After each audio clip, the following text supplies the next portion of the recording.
Balot ka na. Kala ko pala nakasakay yung setting dito. Nakasakay na pala eh. Oh. Yes! Kita niya na! Parang wala akong makitang view dito. Ang pangit ng pesto ko, nakatalikod. Maganda yun o. Oo, yung lawa ng Laguna, oh. Ayun, oh. Ang bumalang daw. Ay, natatakot si Katonya. Ako natatakot eh. Ako taga-kuha ng picture eh. Yes, nasa taas kami ng ano. May tuktok pa. Meron kasi si Audi, di ba?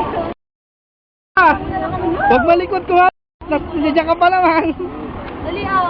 Nirenervous kita. Tanga, nagbibidyo ko. Ako nininervyos. Mas nakakatakot pag naroon sa kataan. Maliit lang. Maliit lang din pala eh, no? Wala masakay. Hindi, ayun yung maliit eh. Ay, sarado eh. Sarado? Hindi, pwede. Bukas. Pwede si Kandyan. Ayun, mamaya. Pwede yan, maliit lang. Yung anak ko ito. Caterpillar. Wala nang bubong. Alin? Ay, bubong. Yan. Yan? Wala pa siguro ginagawa. Yung alin? Wala, mga building. Yan yung ano, yung shop.